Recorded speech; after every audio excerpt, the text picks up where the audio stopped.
اعوذ باللہ من الشیطان الرجیم۔ پناہ مانگتا ہوں میں اللہ کی شیطان مردود سے۔ بسم اللہ الرحمن الرحیم۔ شروع اللہ کے نام سے جو بڑا مہربان نہایت رحم والا ہے۔ دا باٹم لائن کے ناظرین اکرام، السلام علیکم۔ محترم ناظرین، ہم اپنی آج کی ویڈیو میں 800 سال سے مراقبہ میں بیٹھا مجذوب ایک حیرت انگیز واقعہ آپ کے سامنے پیش کریں گے جو یقیناً آپ کے لیے دلچسپی کا باعث ہوگا۔ ناظرین اکرام، کسی شاعر نے کیا خوب کہا ہے، قریب ہو کر جو کوئی دیکھے عجیب حالت ہے اہل دل کی، کبھی دو عالم سے باخبر کبھی خود اپنا پتہ نہیں۔ یہ دنیا حیرت کدا ہے، یہاں پر ایسے واقعات رونما ہوتے ہیں جو عقل و دانش سے پرے ہوتے ہیں۔ ایسے ہی واقعات کو کرشمہ یا کرامت کہتے ہیں۔ سینکڑوں کی تعداد میں ایسے واقعات تاریخی انسانی میں موجود ہیں جن کی توجیہ آج تک کوئی نہ کر سکا۔ ایسے حیرت انگیز واقعات اگر انبیاء علیہ السلام سے سرزد ہوں تو معجزہ، اور ولی اللہ سے ہوں تو کرامت کہلائے جاتے ہیں۔ حضرت داتا علی حجویری المعروف داتا سرکار رحمت اللہ تعالی علیہ نے اپنی کتاب کشف المعجوب میں ایسے واقعات درج کیے ہیں جو کہ سن کر یا پڑھ کر حیرت گم ہو جاتی ہے۔ حضور فرماتے ہیں کہ اپنی سیاحت کے دوران میں نے ایک عجیب و غریب مشاہدہ کیا کہ ترکستان میں ایک شہر کی پہاڑی میں آگ لگ گئی۔ آگ پھیل گئی، ہر طرف گرمی اور دھواں پھیل گیا۔ اچانک پہاڑ کا لاوا بھی ابل پڑا اور لاوا اس میں سے بہنے لگا جس نے آگ کو مزید بڑھاوا دیا۔ عجب کرشمہ خدا ہے کہ اس آگ میں چوہے کی مانند ایک جانور تھا جو کہ اس آگ میں ہی زندہ رہتا تھا۔ اگر اس کو آگ سے باہر نکال دیا جائے تو وہ مر جاتا تھا۔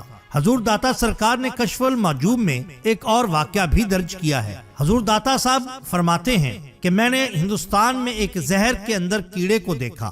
عجب حالت ہے کہ وہ زہر اس قدر جان لیوا ہے کہ اگر وہ کسی انسان کے ساتھ مس بھی کر جائے، یعنی ٹچ بھی کر جائے، تو انسان کی موت واقع ہو جاتی ہے۔ لیکن عجب بات ہے کہ اس زہر کے اندر ایک کیڑا موجود ہوتا ہے، اور اگر اس کیڑے کو اس زہر میں سے نکال دیا جائے تو وہ فوراً مر جاتا ہے، اور اگر اس کو واپس اسی زہر میں رکھ دیا جائے تو وہ زندہ رہتا ہے۔ اسی طرح عیون الحقائق میں ایک عجیب واقعہ درج ہے کہ کوکاف کے پہاڑی جنگلات میں ایک ایسا درخت ہے جو کہ انسانی پیکر میں ڈھلا ہوا ہے۔ اس کی باقاعدہ آنکھیں، ناک، سر، پیر، انگلیاں موجود ہیں۔ کبھی اس کی آنکھیں بند ہوتی ہیں تو کبھی کھلی ہوئی محسوس ہوتی ہیں۔ مقامی لوگوں اور بعض اسلاف کے مطابق یہ 800 سال سے اس جگہ پر موجود ایک مجذوب ہے جو کہ مراقبہ میں ہے۔ وہ واقعہ کچھ یوں بیان کرتے ہیں کہ تاشقند سے 800 سال قبل ایک مسلم مجذوب یہاں وارد ہوا اور اس نے بلند آواز میں اللہ اللہ کا ورد شروع کر دیا۔ اس وقت وہاں پر ایک ملحد بادشاہ سائرس کی حکومت تھی، جس کو اطلاع دی گئی کہ شہر میں ایک مجذوب آیا ہے جو کہ کسی نئے دین کا پرچار کر رہا ہے۔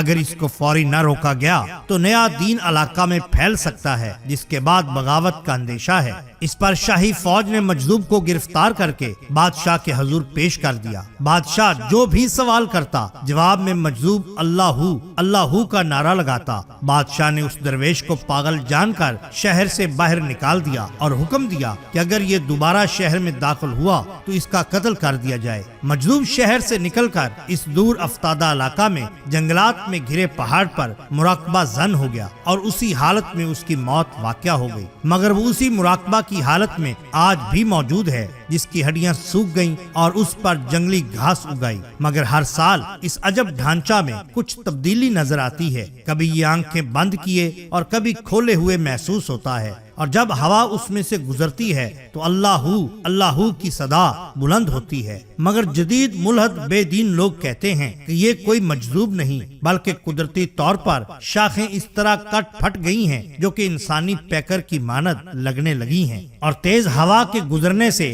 بے معنی آواز آتی ہے۔ اصل حقائق تو اللہ بہتر جانتا ہے، مگر ہر سال ہزاروں کی تعداد میں لوگ اس عجب کرشمہ خداوندی کو دیکھنے ضرور آتے ہیں۔ بالفرض اگر مان بھی لیا جائے کہ یہ کوئی مجذوب نہیں، پھر بھی اس کی کانٹ چھانٹ سے انسانی ہولا بنانا صرف خدائی فعل ہی ہو سکتا ہے، جس پر اللہ اکبر کا نعرہ لگانا ہم پر واجب ہو جاتا ہے۔ ناظرین اکرام، اگر آپ کو ہماری یہ ویڈیو پسند آئی ہو تو لائک کیجئے، سبسکرائب کیجئے ہمارے چینل دا باٹم لائن کو، تاکہ ہم آپ کے لیے اور بھی بہترین ویڈیوز لا سکیں۔ اپنے دوستوں کا، گرد و نواح کے لوگوں کا بہت خیال رکھیے۔ اللہ اور اللہ کے رسول صلی اللہ علیہ وآلہ وسلم سے بے حد محبت کیجئے۔ آپ کا بہت شکریہ۔